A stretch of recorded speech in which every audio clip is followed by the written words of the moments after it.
Olá, boa noite, está no ar mais um Goitacast Aurora. Eu sou o Ricardo Lopes, ao meu lado ele, o Cris. No centro da bancada, o nosso historiador, Matheus Alvarenga. Boa noite a todos, boa noite. Goitacast número 121. Olha que fundo bonito aí, ó. É o tema da noite, a Segunda Guerra Mundial e também Getúlio Vargas. Só coisa boa, né? E gostaria de lembrar que Goitacast aí tem alguns parceiros, né? Começar a falar do nosso lanchinho de toda quarta-feira, salgadinho, né? Que é o motivo do Matheus estar aqui, inclusive. Tá no contrato. Uma coroa laranja, porque eu pensei que era Fanta, mas era coroa. Não foi culpa da padaria, foi culpa minha, que eu sou um imbecil e não vi. Enfim. A Boutique do Pão é do Parque Imperial, tá? Fica na rua Professora Brandina de Melo, 339. Telefone DDD 22 99781 7016. Nas redes sociais, @Boutique do Pão 339.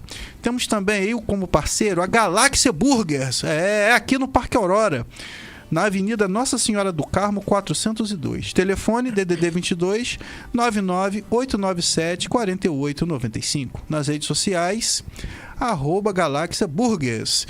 E temos sobremesa Brownie, do nosso amigo Patrick, da Capitão Brownies, que fica anexo ao ENF, na cantina do Tio Brisa, ao lado do CCTA. Telefone DDD 22 988369444.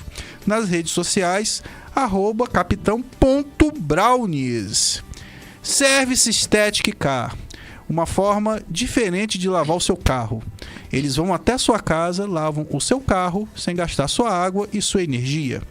Telefone DDD 22 99707 8761.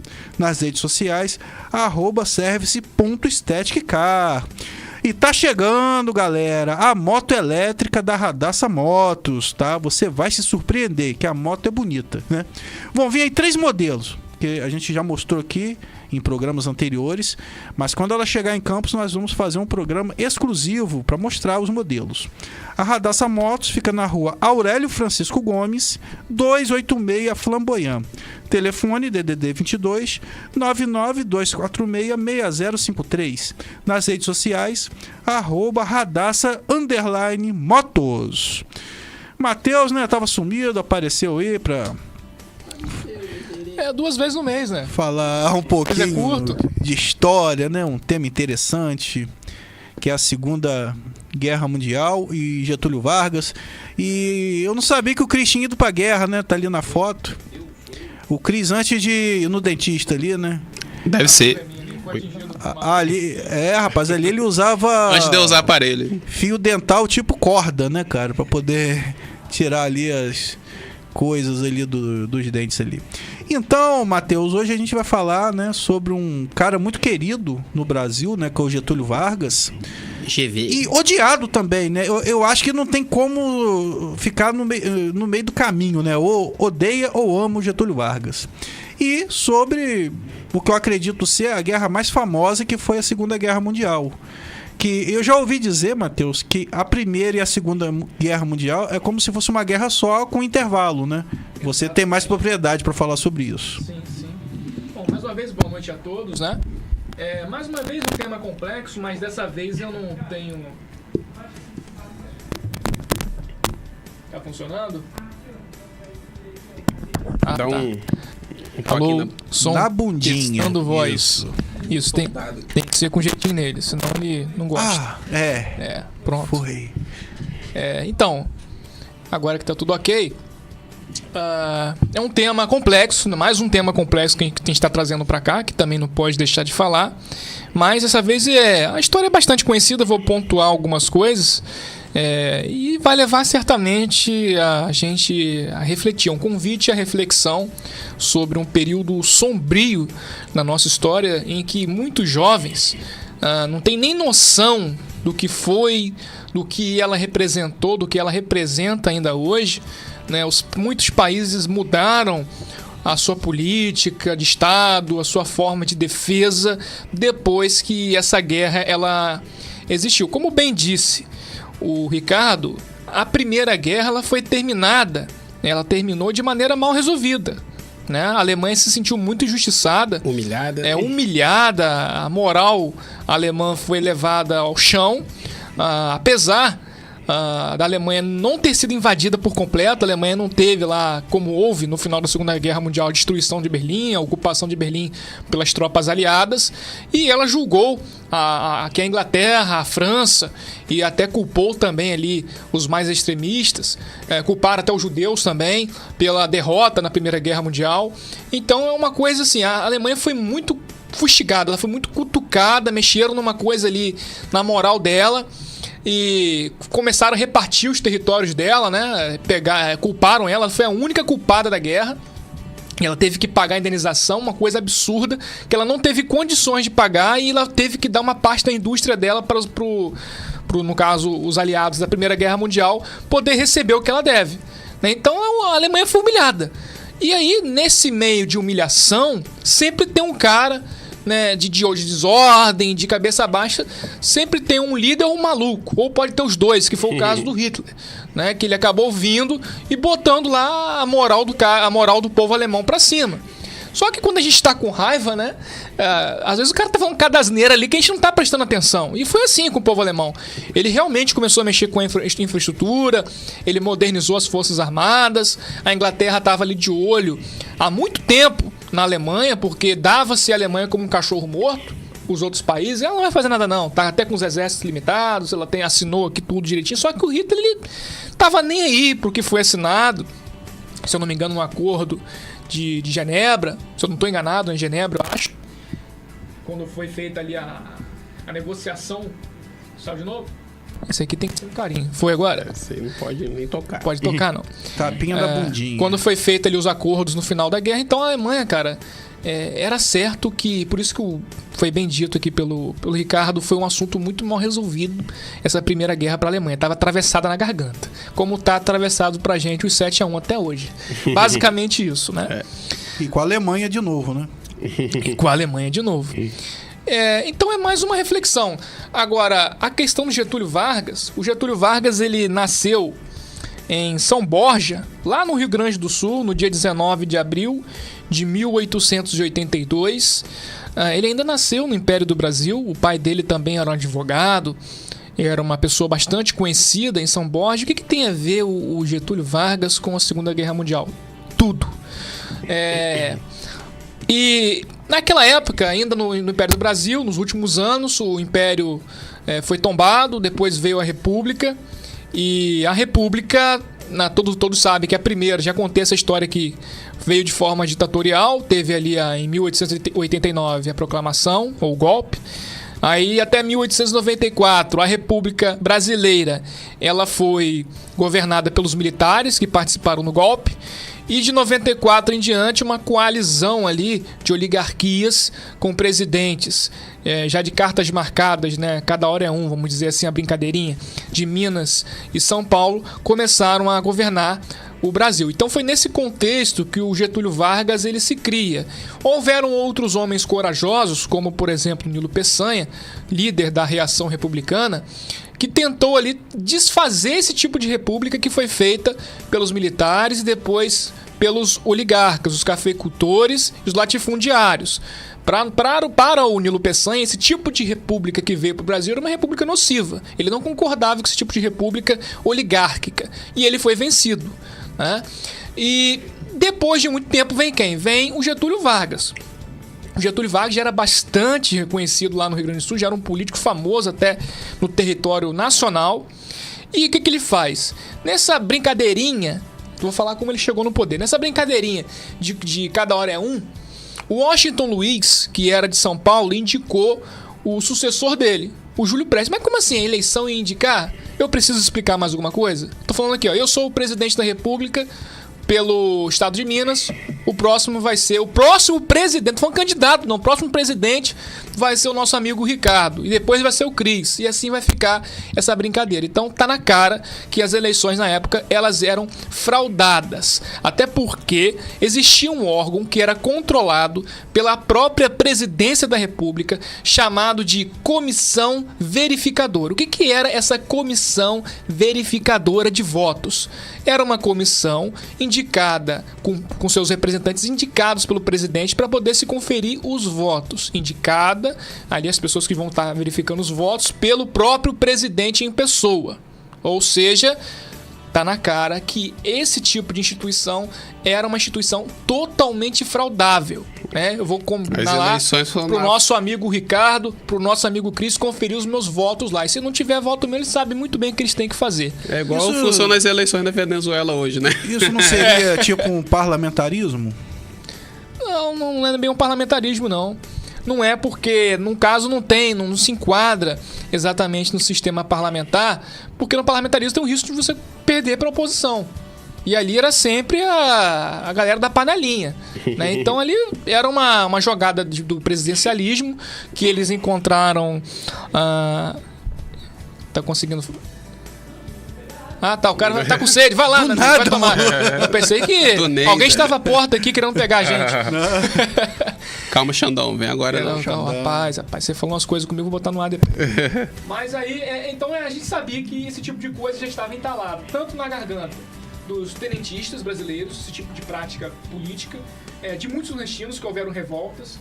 E o Vargas, ele encabeçou esse tipo de nova reação republicana, né? Não é assim que as pessoas chamam, os historiadores, mas consideram que foi mais uma reação, que ele falou, olha, o Júlio Prestes não vai tomar poder coisa nenhuma. Quem vai ser o presidente agora vai ser eu. E aí ele juntou, houve um governo provisório rapidamente, ele conseguiu sair de arrastar uma multidão para, inclusive ele passou aqui em Campos, ele fez tipo uma caravana para se tomar o poder e foi tudo de cavalo, eles amarraram os cavalos lá no Palácio do Catete, agora sou eu. E aí, irmão, Pera, caiu? É delicado. E aí ele teve que amarrar os cavalos lá, amarrou, agora sou eu o presidente, e o Júlio Prestes está até hoje procurando aí esse cargo de presidente que ele estava querendo. E aí, em 30, ele assume. Então, meu amigo, não tem mais eleição. De 30 até 1945, que é justamente a data do final da Guerra Mundial, não tem eleição no Brasil. Então o Brasil é uma ditadura governada por Vargas. Mas tem ali vereadores e tal. Tem. Mas o executivo era ele. Vamos botar assim. Em 30 ele assume o poder, a chamada Revolução de 30, né? Que é um golpe de Estado. Revolução é uma palavra bonita, porque teve várias gente... Mas foi um golpe, porque rompeu com a ordem constitucional. Foi um golpe de Estado. Aí depois, em 32, São Paulo reage. São Paulo fica atravessado com Vargas também. Por que fica atravessado? Porque o Vargas, ele era malandro. O Vargas, naquela época, ele não deixou ter governadores eleitos de maneira direta. Porque ele não quer oposição. A verdade é essa. O ditador, ele não quer oposição. Né? Então, como que era feito, Matheus, em São Paulo? Olha, ele pegava um paraibano que era amigo dele e colocava no governo de São Paulo. Então, nessas partes, dessas regiões do Brasil, no caso São Paulo sempre teve um brio forte, né? Nós somos paulistas, não vamos aceitar um nordestino aqui. Se era xenofobia ou não sei. Mas não aceitava. Não, tem que ser um paulista. E aí começou uma briga. São Paulo pegou em armas, enfrentou o Rio de Janeiro, enfrentou o Estado brasileiro na época. Foi vencido, né? E em 34, o que São Paulo estava pedindo? Uma Constituição, cara. Você está 2 anos governando sem Constituição? É decreto-lei? É isso mesmo? Ele fechou o Congresso, o Vargas, né? Então você vai ficar governando dessa maneira até quando? E aí... Em 34, para passar o pano, olha, eu vou fazer... Olha, não vamos chamar de chato, gente. Eu vou fazer uma eleição aqui, pode ficar tranquilo. Eu vou indicar aqui o pessoal da Constituição, né, que é... Como é que fala mesmo? São os deputados constituintes, pro povo votar, né? E depois aí vocês vão escolher o presidente da República. E o que ele faz? Ele chega pros deputados constituintes, olha, a primeira eleição, tá? Bota aí escrito aí, escreve aí, fulano. A primeira eleição, vocês têm que colocar o seguinte. A primeira eleição para presidente, ela é indireta e quem vai votar é vocês. E vocês vão votar em quem? Em mim. Então, nesse tipo de situação, em 34, ele consegue se manter mais tempo no poder. Porque ele, claro, ele é eleito pela maioria do Congresso Nacional e depois ele trata de fechar o Congresso Nacional de novo. Então ele conseguiu o que ele queria e aí ele já tá lá com o poder na mão. Só que não satisfeito, no Brasil ali aconteceu alguns problemas. a intentona comunista, os comunistas não gostam que fala que foi intentona, fala que foi um levante comunista. Foi uma tentativa ali dos comunistas tentaram tomar o poder da mão de Vargas. E depois teve uma revolução, uma revolta integralista, que tentaram fazer a mesma coisa. O Vargas, ele deu porrada nos comunistas e deu porrada nos integralistas. É uma coisa que bota o cara ainda mais como uma incógnita. Porque você bate na direita, você bate na esquerda, o que você é afinal? É o centrão? Mas que tipo de centrão é esse? Né? Que não é um centrão democrático, é um centrão da ditadura que mistura um pouco ali do populismo, mistura um pouco das ditaduras que haviam à época. Então era uma coisa incógnita o Vargas. E aí o que ele faz? Se eu não me engano, em 38 já teria eleições de novo. Em 37, meu amigo, ele faz o seguinte.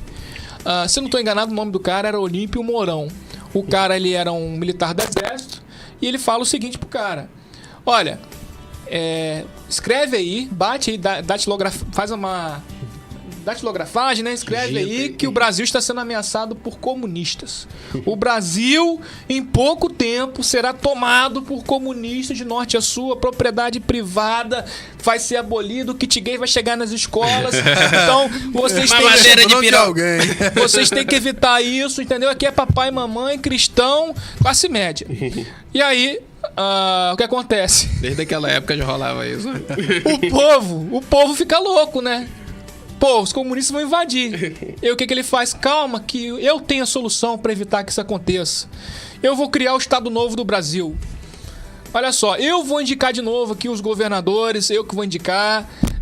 Os estados não vão ter mais bandeiras. Queima a bandeira do Rio, queima a bandeira de São Paulo, queima a bandeira do Rio Grande do Sul. Quem manda sou eu. E aí se assume a ditadura, uma das ditaduras mais sanguinárias que o Brasil já teve, que é a ditadura do Estado Novo do Brasil. Eu tô aqui falando mal do Vargas, essa altura, em alguma rádio, já entrava alguém aqui e me dava uma porrada. E ainda botava fogo na moto do Ricardo, que não tem nada a ver com isso. Entendeu? Faz isso não, tadinho. E ainda prendi o Cris. Então é uma situação complicada. E nesse contexto, o bicho já tá pegando na Europa. O Hitler não tá quietinho. O Hitler ele começa a requerer a anexação de alguns países que ele considerava ali que tinha gente o suficiente para poder incorporar a Alemanha, fazer uma grande Alemanha. Então a Tchecoslováquia vai pro ovo, ele fica de olho na Polônia. Ele fica de olho em vários países ali, principalmente que foram criados depois da Primeira Guerra Mundial. Tudo com Váquia, né? Eslováquia, Eslovênia, porque para ele é o seguinte, isso aí foi uma criação dessa liga de países vencedores e esses povos não existem, porque tem muitos povos germânicos aqui, é meu, foi até dessa Alemanha, né? E o que acontece é o seguinte, todo mundo aposta para ver. A França fica de olho na Alemanha, a Inglaterra fica de olho na Alemanha, Estados Unidos, eu não tô nem aí com isso. Estados Unidos não quis se meter, não. E aí, quando o Hitler ataca a Polônia, a Inglaterra e França dão um ultimato pro Hitler, 72 horas para ele sambar fora de lá e retirar as tropas dele, para não atacar a Polônia. Só que o Hitler, como eu tô te falando, ele já tinha anexado a Tchecoslováquia, ele tinha anexado a Áustria, ele pegou a Áustria, mordeu a Áustria também. Que o Hitler era austríaco, na verdade, né? Ele não era alemão, nascido na Alemanha. Ele era austríaco, bem lembrado. E aí ele recebe esse ultimato para retirar as tropas dele, lembrando que nesse período a Alemanha já não era mais aquele país derrotado. Ele já tinha modernizado as Forças Armadas, ele já tinha quebrado com todos aqueles protocolos ali de punição, que não podia ter exército, vamos supor, de mais de 20 mil homens, que não podia ter aeronáutica, não podia ter marinha com tanto de suficiente ali de soldados, de marinheiros. Ele rompe com isso tudo, ele faz uma máquina de guerra. Já estava trabalhando. Já estava trabalhando, bonito. E aí, quando ele invade a Polônia, ele achou, sabe o quê? É verdade. Eu vou invadir a Polônia porque não vai acontecer nada. Não aconteceu nada comigo na Áustria, quando eu invadi a Áustria. Não aconteceu nada comigo quando eu peguei a Tchecoslováquia. Não vai acontecer nada. E quando ele invade a Polônia, a Inglaterra, não, agora chega aí, agora vamos brigar. Aí junta a Inglaterra, junta a França. E aí começa ali a Segunda Guerra Mundial, com ele invadindo a Polônia. A União Soviética de primeira ali se mantém do lado de Hitler, fazem um pacto ali com ele. É porque a União Soviética estava de olho naqueles países que foram criados do lado dela. Vamos dividir esse bolo aí. Entendeu? Isso. Basicamente, didaticamente, você já viu aquela festa de aniversário? Eu gosto de contar a história assim, né? Tem sempre aquele maluco lá, um camaradinha, né? Não posso falar a palavra aqui porque vai falar que é gordofobia, né? Gordofobia. Mas tem sempre um molequinho no aniversário de criança. Eu tenho lugar de fala, eu posso falar. Ele fica assim mesmo. É o caso do Hitler, tá? Ele tá lá quietinho. Então tá parabéns, tá distraído. O cara vai lá no doce e já faz isso aqui, ó. Já pega. E aí vai sumindo os brigadeiros da mesa. Entendeu? E aí quando você acende a luz, você olha, ué, cadê? Quando você se dá por si, sumiu um caldo de coisa. E era o Hitler. Agora devolve. Não vou devolver. Foi basicamente isso. Não vou devolver porque agora eu peguei a meu e já tô com a boca já suja de chocolate. E aí, meu amigo, ele sentiu o gostinho, não quis devolver e partiu pra cima mesmo. E como eu falei, a União Soviética estava de olho naqueles territórios. Mas, para dar tempo da gente falar de Campos, eu vou pedir pro nosso colega aí, para poder, se possível, colocar o vídeo. Em 2019, resumindo bem, hoje não é para contar uma história como eu faço de maneira cronológica, eu tô pegando alguns pontos aqui pra gente poder refletir e conversar. Em 2019 eu fui até a casa de um senhor que já é falecido, o Francisco Cordeiro, e eu consegui, por intermédio do criador da página Enciclopédia Campista, ele não mora aqui, é o Matheus Venâncio, um abraço para ele, ele mora nos Estados Unidos, e aí eu queria fazer alguma coisa com algum soldado que participou, com algum soldado que viu, né? Porque muitos estão morrendo, né? O cara não vai viver mais de 100 anos, né? Então eu achei interessante, olha que eu nem fazia história, não era da UF. E aí eu perguntei onde era o endereço, para ele fazer esse intermédio, a família liberou, deixou eu gravar com ele já tinha naquela altura 100 anos, né? E eu entrei na casa dele, aí vou deixar com vocês aí o vídeo da Enciclopédia Campista, onde contém as entrevistas que eu fiz com esse senhor que participou aí da Segunda Guerra Mundial em Campos. Ele ficou aqui, vocês vão entender o porquê. Como é que Campos recebeu essa notícia de guerra? O que o povo campista... Aqui houve manifestação popular.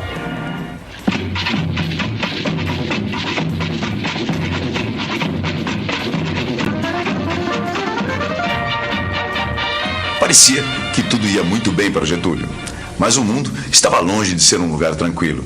Em setembro de 1939, um novo conflito estoura na Europa. Guerra. Dezembro de 1941. Os Estados Unidos declaram guerra aos países do eixo. Os países do eixo são a Alemanha, Itália e o Japão. Estamos na Segunda Guerra Mundial.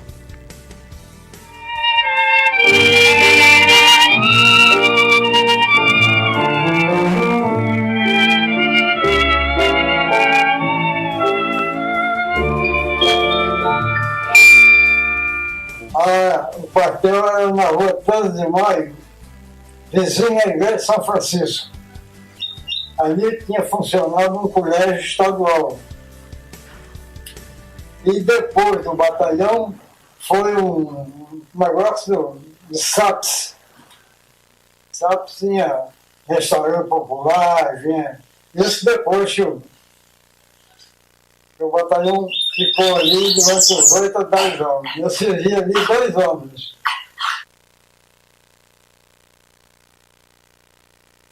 Como é que Campos recebeu essa notícia de guerra? O que o povo campista... Aqui houve manifestação popular, povo na rua. Eu me lembro, eu já militar, já tinha sido convocado uma manifestação popular. O povo todo foi para a rua pedindo guerra, queremos guerra. A desumana pirataria desencadeada pelas potências do eixo no Atlântico atinge as águas brasileiras. Eis aqui na cidade do Salvador, soldados sobreviventes de um dos 5 navios nacionais torpedeados por submarinos totalitários diante da costa sergipana, em condições que fugiram inteiramente a qualquer norma de ação entre os povos civilizados. Morreram vários passageiros e tripulantes, foi o que deu mais origem ao Brasil entrar na guerra. Que forçou o presidente Vargas até então que forçou o presidente Vargas, que na época era o presidente Getúlio Vargas, a entrar em guerra contra o eixo, né? E a população campista mais uma vez recebe essa notícia, já havia um clima hostil, né? O que provocou já, né? Segundo fontes não oficiais, claro, diz que esses navios já eram afundados por navio americano, submarino americano, para forçar o Brasil a entrar na guerra.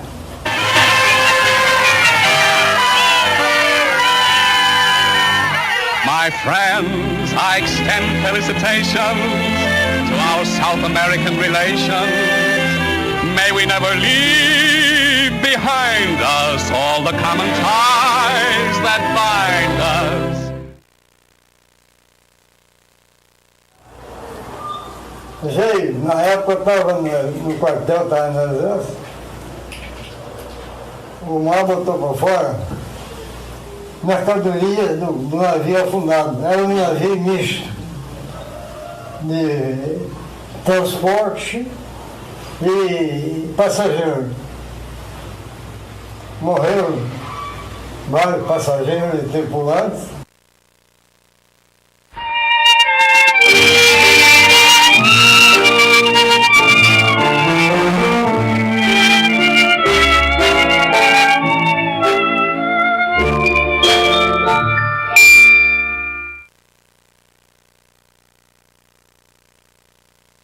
Foram convocados milhares e milhares de brasileiros, todo o Brasil, de norte a sul. Mulheres campistas que foram à guerra, do livro Campos Depois do Centenário, volume 1, Valdir Carvalho. 2 mulheres campistas estiveram na Segunda Guerra Mundial. Uma delas foi a segunda-tenente Lília Pereira da Silva, filha de Paulino Pereira da Silva e Aide Guimarães e portadora do diploma de enfermeira, incorporou as forças expedicionárias, marcando a presença da mulher campista na guerra que abalou o mundo de 1939 a 1945. Lília prestou o melhor dos seus serviços e, mesmo tendo sido acidentada, voltou ao nosso país vitoriosa em 27 de dezembro de 1944. A outra foi Maria José Facimon de Freitas, que, nascida na terra de Binta Pereira, esteve servindo as forças expedicionárias durante o conflito. Filha de Joviano Freitas e Maria Facimon Freitas, Maria José, na condição de enfermeira socorrista, deu o melhor da sua contribuição, atendendo os feridos que puderam ser retirados dos campos de batalha.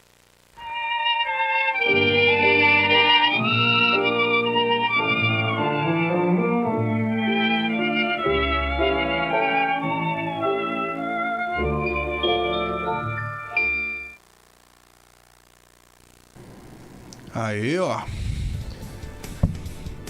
Nessa entrevista, infelizmente, deixo o meu abraço também para os filhos do senhor Cordeiro, né, do Francisco Cordeiro, e também para o Léo, né, que é o neto dele também, que me ajudou bastante nessa entrevista. Hoje ele já faleceu, acho que naquela altura ele já tinha por volta dos seus 100 anos, mas com uma memória muito boa, né? Inclusive lúcido, ele queria falar comigo, fiquei de ir, mas eu não fui, eu tive muita coisa para fazer naquele ano, estava desempregado também, correndo atrás de emprego, mas ele ia falar comigo sobre usinas de Campos, eu estava super interessado também, só que não deu tempo, né? A gente deixa o abraço e, claro, ele é um herói campista, sem dúvida nenhuma. Ele não chegou aí ele me explicou, teve algumas partes ali que foram cortadas, mas ele me explicou o seguinte, que o Brasil entrou na guerra em 43, né? É um grande ali. Eu costumo dizer que o Vargas ele usou a estratégia joanina, no sentido de Dom João VI. A mesma coisa que Dom João VI fez quando ficou em dúvida entre Inglaterra e França, né, na época que a coroa portuguesa estava sendo ameaçada por Napoleão, ele fez. O que ele pôde ganhar de tempo, o que ele pôde segurar, ele segurou. Só mesmo quando estava insustentável que ele rompeu relações com a Alemanha. E no caso, quem foi o prepulsor para poder acabar com essas relações diplomáticas que haviam, principalmente fortalecidas por causa do comércio, em 37, 38, a Alemanha ele praticamente era a maior negociadora com o Brasil. e tinha laços comerciais muito fortes. Os Estados Unidos, há tempos o Vargas ele estava pedindo para os Estados Unidos poderem ajudar ele na indústria de base. Ele queria uma indústria no Brasil, o Vargas. E aí, mas precisa de financiamento. E o Brasil não tinha dinheiro. E há tempos que os presidentes americanos eles iam engavetando lá as propostas dos brasileiros. E quando acontece essa guerra, claro, os Estados Unidos depois houve o ataque em Pearl Harbor, os japoneses entraram com tudo, arregaçando a base naval dos Estados Unidos, se não me engano, no Havaí. Aí eles entraram na guerra e aí eles trataram de pegar o Brasil para o Brasil também servir como um grande fornecedor de borracha, né, um grande fornecedor aí, de alimentos para poder se manter os soldados na guerra. E claro, estrategicamente a posição geográfica do Brasil que facilitaria também as operações no Atlântico, já que no Atlântico foi visto ali, acho que o Vital de Oliveira, né, que foi afundado aqui em Campos, os submarinos alemães e italianos eles começaram a operar em águas brasileiras. Primeiro foi um submarino italiano, engraçado, o submarino italiano, não vou lembrar o nome dele agora, mas o submarino italiano que fez o primeiro ataque à embarcação brasileira no Atlântico, ali próximo já à costa brasileira, foi um navio italiano, coordenado ali, mandado por um italiano que era naturalizado, mas ele era nascido em São Paulo, no Brasil. Quem começa a guerra no Brasil é um brasileiro. É um brasileiro, que loucura. Nascido em São Paulo, se naturalizou em italiano e serviu às forças de Mussolini. Ele afunda, ele torpedeia uma embarcação brasileira e aí começa as autoridades brasileiras. Se eu não me engano, foi até o Salgado Filho que fez um discurso, tal. Ele passou em cima de Getúlio Vargas, falou: nossa, uma embarcação brasileira foi atingida por mísseis do eixo, e até então não havia guerra entre eixo e Brasil. O Brasil estava neutro, segurando a baleba, né? E aí, quando ele fala isso, ele também diz que as forças de reação do Brasil estavam atacando esse submarino para pegar ele. Automaticamente a Alemanha toma em guerra, então. Estava atacando um submarino italiano, que havia ali um pacto, né, tripartite, entre o eixo. Então aí o Brasil entrou na guerra nesse momento. E aí, cara, aquela situação. No caso desse senhor, para fechar a história dele, ele não chegou a ir para a Itália na força expedicionária. Por quê? Porque ele tinha hipotermia. Ele tinha problema com frio. O médico, ele conversou comigo. O médico avaliou ele: olha, você não vai sobreviver na Itália, porque a Itália no combate na Itália está em inverno, então você vai pegar em temperaturas ali abaixo de 10 graus, 15, 20, vai morrer, cara. E aí ele não pôde ir, mas ele ficou num comando aqui da Marinha, em Atafona. Foi feita uma instalação militar e nunca vi, aliás, né? Seria interessante achar uma foto. Mas por causa dos afundamentos dos navios que aqui estavam, foi feita uma base naval ali, não sei se é de grande porte ou de pequeno, para poder ajudar ali na escolta dos navios que partiam no território da costa brasileira, né? E ele ficou ali na Marinha, ali servindo. Inclusive fui pro quarto dele, ele muito animado, relembrando, né? Ele mostrou várias homenagens que ele recebeu, medalhas, até medalha americana ele recebeu, da aeronáutica também ele recebeu homenagem, medalha, né? Foi muito bem homenageado enquanto esteve em vida. E o que acontece é que o Brasil, cara, mais uma vez, por incrível que pareça, o Brasil, no século XIX, ele tem uma situação, principalmente depois da Guerra do Paraguai, onde a Marinha do Brasil era respeitada. A Marinha do Brasil no Império, depois da guerra, não estou puxando sardinha não, é fato. Depois da Guerra do Paraguai, a Marinha do Brasil ela era temida até pelos Estados Unidos. Os Estados Unidos tinham medo da Armada Imperial Brasileira. Portanto, se não me engano, na década de 80, um dos parlamentares, se não me engano, era o presidente da Câmara dos Estados Unidos, do Congresso, aliás, ele disse o seguinte: olha, se esse navio, ele citou o nome do navio americano para denunciar a falta de infraestrutura na Marinha Americana. Se esse navio americano aqui se encontrar com o Riachuelo, ou essa esquadra que ele quis dizer que estava ali nos Estados Unidos à disposição, que estava se referindo para comparar as forças, se encontrar com o Riachuelo em estado de beligerância contra o Brasil, não vai sobrar nada. O encouraçado Riachuelo, ele fez menção a um dos poderosos navios que haviam na Marinha do Brasil. Só que depois do golpe da República, o que acontece? Logo depois a Marinha ela entra em estado de greve ali, de revolta contra revolta contra a presidência da República, que era ocupada por militares. Então, nesses períodos iniciais, a Marinha deixou de ter investimento, praticamente. Porque ela era vista como suspeita, monarquista. Ela podia provocar golpes. Só depois do golpe da República, a Marinha ela se revoltou uma vez com Custódio de Melo. Depois se revoltou pela segunda vez com Custódio e com Saldanha da Gama, né?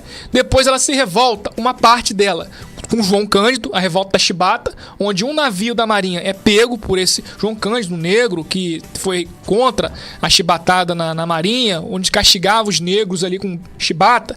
Ele pegou um navio, tomou posse de um navio poderosíssimo da Marinha do Brasil e apontou os canhões pro Palácio do Catete. Na época não tinha aterramento no Rio, não. Se duvidar,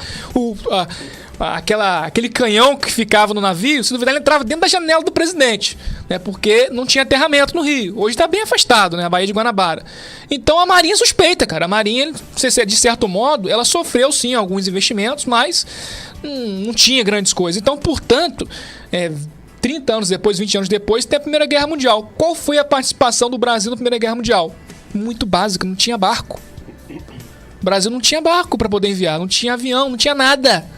Né? Então mandou uma comissão de médicos, de poucos soldados. Então aí logo em seguida, a Segunda Guerra Mundial, encontra-se a mesma coisa. Só que na Segunda Guerra Mundial, meu amigo, em 15 anos que o Vargas ficou aqui, quando começa a guerra, a tecnologia ela aumenta de maneira absurda. A tecnologia de guerra, né? Uma bomba atômica começa a ser desenvolvida, submarinos com maior autonomia, né? Não é à toa que o Hitler conseguia uma base na França. Quando ele ocupou a França, da base da França, ele operava os submarinos todinhos que vinham aqui no Atlântico. Então, meu amigo, o Brasil não tinha nada. Os navios que saíam para poder fazer nas viagens, eles eram torpedeados. E tem um livro muito interessante que eu deixo para indicação. Quem quiser até fazer pergunta, pode fazer. Sobre o Brasil na mira de Hitler. É o título do livro, que fala sobre todas as vezes ali que os submarinos eles atacaram navios brasileiros no nosso litoral. E, cara, você vai ver situações ali, por exemplo, de um navio de bandeira neutra, quer dizer, sem bandeira, sem ali demonstrar lado, foi torpedeado por um submarino. Esse submarino, ele, enquanto estava afundando o navio, os pessoal pôr tudo pra baleeira, né, pra poder salvar. E aí ele sobe. O submarino alemão, isso é fato. Ele subiu, submergiu. E aí ele começou a fazer perguntas para o comandante da embarcação. Isso aconteceu possivelmente em 41, 42. E aí, o que você está levando? Essas pessoas vão para onde? Quem são eles? Você está levando o quê? Né? E aí, depois do comandante responder que não estava levando nada demais, que não tinha nada a ver, já estava o barco afundado. Ele, tá bom. Ele pede para a tripulação do submarino fuzilar todo mundo. Então, os corpos chegavam nas praias, principalmente do Nordeste, e isso enfureceu a população. Foi também um dos grandes motivos que forçou Vargas a forçar a guerra contra a Alemanha nazista, né? Então, você chegava de manhã caminhando e você via um corpo, você via caixa de suprimentos. Uma surpresinha. Uma surpresinha. E aí, qual era o problema? Como que a Marinha do Brasil vai resolver isso? Até hoje, gente, aí por isso que eu falei que hoje seria uma reflexão, né? Não é para contar a história detalhadamente, né? A Marinha do Brasil hoje não tem muita coisa para fazer. A Marinha do Brasil tem um porta-aviões? Não tem. Tem destroyers? Não tem. Não sei nem se tem cruzador. Então você pega o nosso território marítimo, tem mais de 8.000 quilômetros. Não tem nada para poder, assim, claro que tem. Tem um avião multipropósito, até tirei a foto, não sei quem viu nas minhas redes sociais, tá lá. Mas se o Brasil precisar realmente de se defender, vai ter dificuldade. Principalmente com a China, que está ampliando aí a sua pesca predatória, invadindo espaços marítimos de outros países. Então, o que acontece depois da Segunda Guerra Mundial?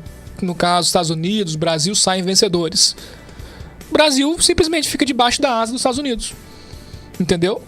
E é isso que era até bastante criticado por um jornalista desde a época da monarquia, Eduardo Prado. Desde quando a monarquia saiu e veio a república, ele critica que os brasileiros deixaram mão de cumprir com seus deveres, com sua própria autonomia, para poder jogar tudo, o destino da nação, na mão do povo dos Estados Unidos.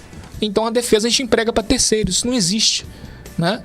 E a outra questão também é a foto que está aqui atrás, engraçada, né? É o Cris ali, ó, antes de ir no dentista. Esse daí foi um combatente, né? Não sei se tem como colocar a foto completa do lado, e já estamos encerrando. Chega a ser cômico, Porque, pela falta de preparo do Exército Brasileiro, das Forças Armadas, o eixo já sabia que o Brasil não tinha condições. Portanto, muito se duvidou se eles conseguiriam chegar até o eixo e combater, até a Europa e combater, se eles iam conseguir chegar lá. Olha aí, ó. Aí, tá vendo? Aí, veja bem, pode deixar a foto aí no canto, por gentileza. E aí, nessa mesma história. E aí os alemães, rapaz, é muito difícil o Brasil entrar nessa guerra. Como que vai entrar? Aí, alguém soltou até uma lenda que é mais fácil a cobra fumar do que o Brasil entrar na Segunda Guerra Mundial e combater na Europa. E aí, logo depois que o Brasil realmente assume seu estado de beligerância contra o eixo, a força expedicionária ela é montada e enviada. 25.500 soldados, se eu não estou enganado, mais de 25 mil, se não é 25.500, é um pouco mais que isso, foram enviados para a Itália para poderem combater em Monte Castelo. Era uma parte da Itália que estava dominada pelos nazistas, já era a parte final da guerra, isso deveria ser setembro, novembro de 1943, e o Brasil, os brasileiros, não podem perder a piada, olha o que fizeram na bala de mísseis, se puder pode até ampliar. A gente conseguir ler. Pra ficar melhor pra todo mundo ler. Aí no canhão. Tá escrito o que ali, Ricardo? Você tá mais próximo. A cobra está fumando. E aí? Né? Aí o símbolo da FEB. Se puder colocar também agora o símbolo da FEB. Que é... Olha lá. Maneiro, a cobra cara. fumando. Se disseram que pra o Brasil vir, a cobra tinha que fumar. E a cobra tá fumando, meu amigo. E foi mesmo. O Brasil não teve uma participação vexatória na guerra. Aí pergunta-se, pô, o dente do cara aqui e tal, esse dentão aqui tá faltando. Cara, o Brasil, olha só que situação. O Brasil, ele recebia treinamentos, antes de tudo acontecer, óbvio, do exército francês. O Brasil tinha uma parceria com o exército francês de treinamento de guerra, simulação, depois que acabou a Primeira Guerra Mundial. A escola do Brasil era francesa, de militares. E da Argentina era alemã, né? E quando a França é invadida por Hitler vai lá na Torre Eiffel e aparece lá, dá uma selfie pra tirar uma fotinha, pra tirar onda, os brasileiros olharam, cara, os nossos professores não conseguiram defender o território da França, foram derrotados em 6 semanas. Em 6 semanas a França caiu pra Hitler. Esses caras não têm condição de dar aula pra gente, né? E aí o Brasil vai correndo pros Estados Unidos. Para os Estados Unidos poderem, e a Inglaterra poderem, serem os padrinhos do exército, vamos dizer assim. E os Estados Unidos têm uma formação militar bem mais grossa, né? Vamos dizer assim, exigente. Por exemplo, o cara, ele não pode ter aquele pé reto, ele tem que ter o pé curvado. Já ouviu essa história no exército? É verdade. Tem que ter o pé curvado. Tem o pé reto, cara. Não pode ter pé chato. O meu Não pé pode chato. ter pé chato. Tanto de tamanho, entendeu? É tanto de peso, tem uma avaliação de saúde, tem que ter os dentes da boca. Tô falando sério, tô zoando não. Só que o Brasil, cara, não tinha... Os caras que tinham era esse aí. Entendeu? Eram os melhores. Né? E lutaram bravamente, mas era o que tinha. Não dava pra fazer seleção que nem nos Estados Unidos. Entendeu? E aí veio gente de tudo quanto é lugar, claro. E eles foram lá lutar, lá com um sorriso arrebatador desse, mandou ainda uma bala de canhão escrito... E tem uma outra foto, se duvidar, desse mesmo camarada que era um cara... brincalhão lá, ele escreveu Feliz Aniversário Hitler, ele colocou lá. Isso é bom. Tem, você bota aí Feliz Aniversário Hitler que você vai achar aí. Entendeu? Os caras estavam sacaneando, entendeu? Fizeram com certeza uma boa participação, ouviram Raça Negra lá, churrasquinho, enquanto o couro comia. Tem uma música linda da FEB que pouca gente conhece. Ih, cuidado aí com... Cuidado aí, aí, ó. Bota a FEB na frente pra ficar melhor. Senão vai parecer aniversário mesmo. Olha o bolinho ali com a suástica. Ah lá, é isso aí. Pronto. Então os caras sacaneavam mesmo. Entendeu? Aí boatos de que roubaram. Várias coisas foram faladas da FEB, cara. Que os caras beberam cachaça e roubaram o canhão deles. Mentira. Mas eles foram, não tinha muito treinamento. O morro que eles tinham que subir, o monte, aliás. Cara, imagina você lutar contra um monte. Os caras estão com os equipamentos de defesa lá em cima. Você tem que ir de cima pra baixo conquistar o território inimigo. Então com isso você tomava muita bala na cara. Muitos morriam. E eles conversavam entre si. Essa é a lenda da música da FEB. Todos já ouviram, acho. Deveriam ouvir. Vocês sabem de onde eu venho. Eu venho do Morro do Engenho, dos morros, dos cafezais. Mais ou menos isso. né? Ah, vou ouvir, não conhecia não. Depois escutem esse hino. O que é isso? É os soldados aflitos, desesperados, conversando com o outro. Pô, cara, você veio de onde? Pô, cara, eu venho de Minas. Ah, o compositor. Ah, as terras alterosas. Você veio da onde? De Pernambuco. Ah, das praias. E, do lugar dos mangues, dos cafezais. Aí começou a musiquinha. Vocês sabem de onde eu venho.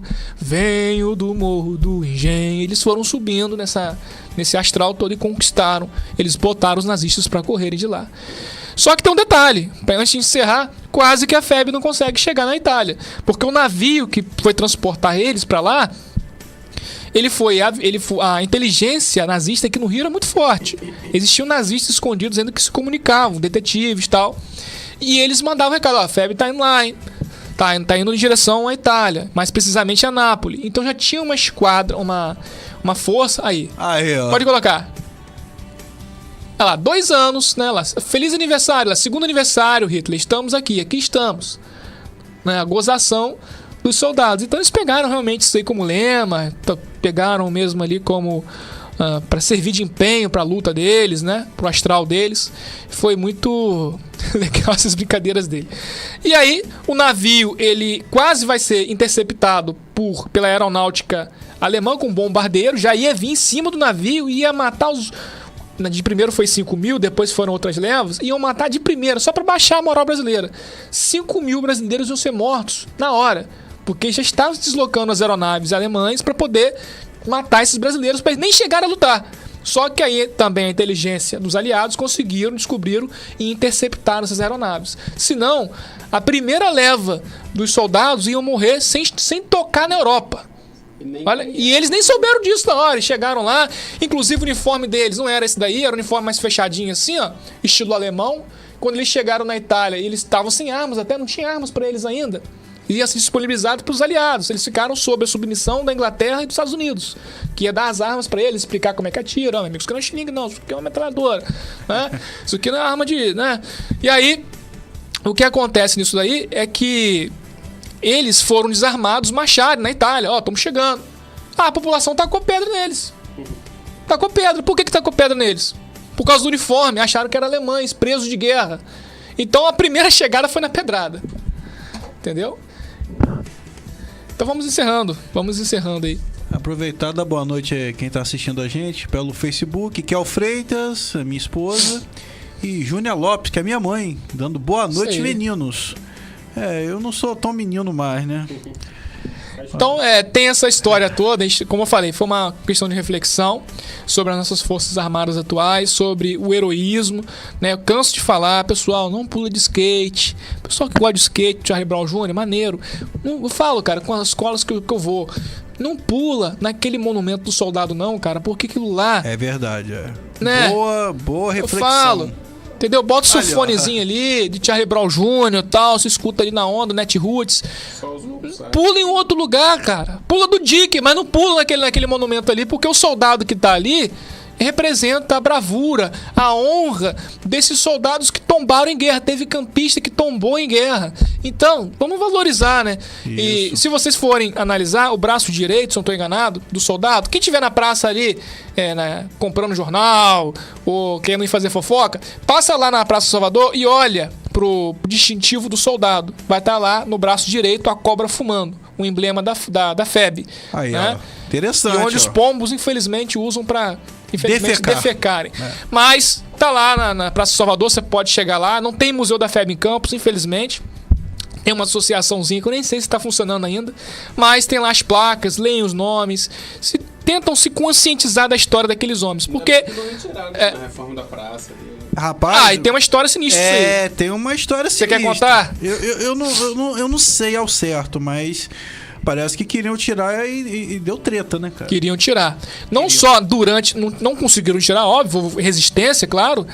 Né? Tudo tem limite, né? Eu já ouvi uma história. Eu ouvi de gente que era da época da prefeitura. Que lembra que a praça ficou toda tapada? Ninguém sabia o que estava acontecendo. A gente dava vontade de subir pra olhar, pra ver como é que tava ficando. Depois a gente fizeram viu aquela merda na isso praça. aí que eu ia falar agora. Me poupou o palavrão, eu ia falar isso mesmo. Aí... falaram que eles deitaram o soldado no chão, velho. Eles pegaram aquele monumento, aquela escultura, esqueci até o nome do cara que fez aquilo, jogaram no chão enquanto faziam as obras. E tudo ali, entendeu? com a mínima falta de respeito, sem lembrar que ali estão os restos mortais, não só dos da Segunda Guerra Mundial, como os soldados da Guerra do Paraguai. Não sei se tem um ou outro ali da Primeira Guerra Mundial, que foi muito pouquíssimo, quase pouca gente, e o da Segunda Guerra tem gente enterrada ali. Então, pessoal, mais respeito, tá? Tem a Praça da República para vocês brincarem lá, dar mortal, quebrar perna, pescoço, fiquem à vontade. De Ferreira Machado tá cheio, mas não pula lá não. Quebrar o pescoço. Não pula lá não. Não, você é legal. O Derek não. E eu queria até fazer um apelo aqui, se tiver algum mágico assistindo o programa, o mágico precisa de pombos, né? Pra mágica. Então lá em casa tá cheio de pombos. Aparece lá que a doação, entendeu? É gratuito. Vai lá caçar os pombos. Que eu não aguento mais. Eles defecam a casa toda, é horrível. Entendeu? Você entrou no assunto nada a ver. Porque o mágico precisa de pombo. E eu quero que os pombos vão embora. Então, vai lá caçar pombos lá em casa. Nesse mesmo clima, então, antes de a gente encerrar, a gente vai falar, né? Depois da nossa programação, fiquem atentos que vai passar o desenho Pegue o Pombo. Peguem, né? As crianças adoravam o desenho Pegue o Pombo. Então, Então, Ricardo, Cris, essa foi a história de hoje. Vale lembrar que o Brasil, claro, se sagrou vencedor, vieram, depois o Vargas ele cai. Aí já é uma outra história, não teve como conciliar a biografia de Vargas completa com a Segunda Guerra Mundial. A gente fez o paralelo, claro, com muitas brincadeiras, tal. Se você quiser aprender, vai ter que ler, né? Vai ter que pegar o livro e ler. Estude. Aquele livro seu lá, em cima da estante, todo cheio de cocô de lagartixa e teia de aranha. Pega pra ler, que se deve ter alguma coisa, entendeu? O Matheus é o professor que ele não dá o peixe, ele dá a vara. Não. Pegue na vara do professor. Se você mordeu a isca, meu amigo. Entendeu? E o último navio que foi afundado, numa lenda, né? Dizem que realmente foi o último, foi o Vital de Oliveira, se não me engano, em 45, né? Antes da guerra acabar. O Vital de Oliveira está afundado aqui no Farol. Se você tiver coragem para mergulhar, procura ali no Farol, que vocês vão achar o navio mercante afundado. No YouTube tem, gente. Agora sem brincadeira, no YouTube tem. Vocês botam lá Vital de Oliveira, vocês vão ver o navio afundado nas águas do Farol de São Tomé. Foi um dos últimos ali que foram afundados, porque os submarinos eles eram imbatíveis na época, mas foi descodificado ali o submarino, descobriram os códigos dos alemães que eles usavam para dizer onde que eles estavam indo, o que eles iam fazer. E aí... Oi? Tem filme, tem muita coisa. Tem um documentário da Marinha sobre esse episódio também. Foi criado o sonar, os Estados Unidos eles enviaram equipamentos para cá para poder equipar os barcos com sonar. Então se aparecia um submarino ali, pim, pim, apitava. E por engraçado, eu fui lá no espaço naval da Marinha e tem um navio velho lá da Segunda Guerra Mundial. E eu perguntei pro cara, meu amigo, perguntei pros caras que tem a tradição da Marinha, mas como é que vocês faziam com esses trombolhos aqui, com esse navio velho? Pra época era velho. Inclusive os submarinos eles achavam esses navios, sabe como? Com a fumaça que eles queimavam lá. É só seguir. Óleo. Os próprios navios se entregavam por causa da fumaça ali, seguindo a fumaça e pegavam os caras. Como é que vocês faziam pra poder descobrir antes do sonar os submarinos? Meu amigo, ficava gente de vigília ali com a fumacinha. Ficava ali pra ver se achava alguma coisa. E se você visse alguma coisa, você pedia pro comandante acelerar a embarcação e aí colocava aquelas bombas de peso e ia jogando assim. Mas você tinha que acelerar bastante, porque dependendo, se você jogar a bomba e o navio não estiver tão rápido, você vai desgraçar o seu próprio navio. Nossa. Então eu falava pro cara que tava na vigília, meu amigo, a sua vida, a minha vida tá em risco. Se você dormir, eu não sou dessa época, vai morrer todo mundo. Por culpa sua, por culpa do Cris. Com certeza aconteceria isso comigo. Ainda bem que eu não fui dessa época. Mas depois foi descoberta as maneiras de pegar, tinha os contra-torpedeiros e tal, e realmente ali a Marinha, com ajuda, não foi a Marinha do Brasil sozinha, com ajuda ela conseguiu ali se manter mais segura ali, manter seguro o território naval brasileiro, espaço marítimo. E é isso aí, Ricardo. E é isso, vamos ficando por aqui e até quarta que vem, se assim for possível. Valeu! Uhul!